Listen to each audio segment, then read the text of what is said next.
Toward the end of lesson 1.28, we come to an interaction sequence. An interaction sequence is a series of questions that you are to form. And then you click on the question and hear if you formed it correctly. And then to the right of the question, you see the image of a mouse. By clicking on the mouse, you hear me answer that question, and then I turn the question around and ask it back to you, and you are to respond to it. Well, after all of these questions have been formed and responded to, we come to, at the end of the section, to an interaction video, which contains the same basic content as the previous questions. However, it exists more in the format of a conversation between you and me. Well, this particular lesson, 1.28, we're going to become a little more sophisticated in this lesson regarding how this interaction video takes place. Up to this point, after I've asked you a question, I've gone like this. I've gestured back toward myself, indicating, come on, ask me the question.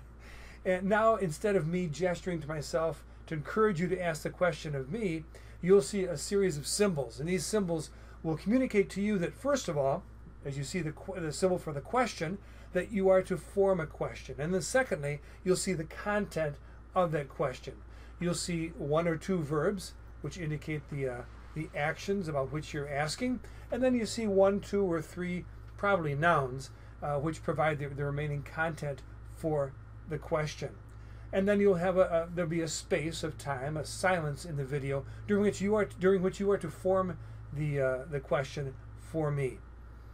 Now, you may notice as you look at these images up here that one that you might expect to appear there is missing, and that's the subject pronoun. That is to say, either tu or vous, the familiar way to speak to a person, or the formal, respectful manner to speak to a person. Why is it missing? Well, it's because it's understood that this is a conversation between you and me, and I don't want to fill all of my screen with images. There are enough of them there for you to decipher. And so you can assume that if no subject is provided, that the subject is you. You're speaking to me and asking the question of me. Now, which of these two subject pronouns, tu or vous, should you be using as you ask a question of me? Well, hopefully you've gleaned by now that really you should be saying vous. This is, first of all, because I'm an older person whom you don't know personally. I'm not a member of your family.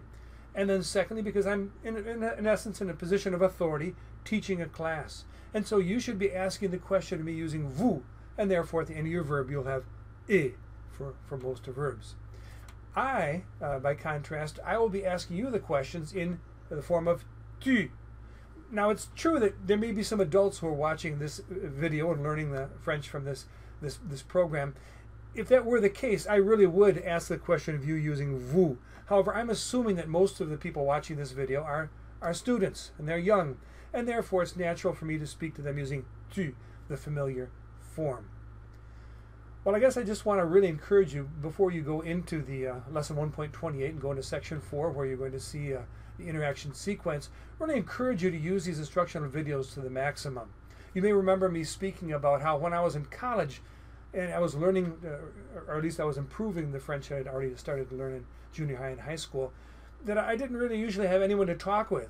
And so I would walk around campus, and with no one to speak French with, I would talk to myself. And I would describe aloud, but not too loud, what was going on around me, the scene that I saw around me, and the activities that people were performing, just as a way to verbalize, to practice my French, because there's no one else to talk with.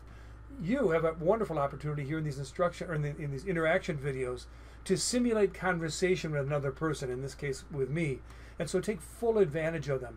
You'll probably find that the first time you go through the interaction video, that you'll barely have enough or won't have enough time to decipher what these symbols are asking you to ask of me, and to form the question. You'll probably barely have enough time. In fact, you'll first be answering a question I'll be posing to you, such as in this particular case, est-ce que tu veux habiter à la campagne ou en ville? And you'll respond to the question. And then you'll see these pictures here telling you that it's your turn to ask the question of me. And you'll have to say, est-ce que vous voulez habiter à la campagne ou en ville? But it'll be tough for you to get that question in the lapse of time that I allow for you to form it. And so you probably want to watch these interaction videos twice. The first time just to start to get the sense of what these questions are to be, and to start to try to form them within the time permitted. And then the second time you'll have much more success in getting these questions in the period of time, and the silence that I allow you to ask these questions. So I would encourage you to watch these interaction videos twice. I guess that's it. At this point you can go into lesson 1.28 section 4 and start working with the interaction sequence.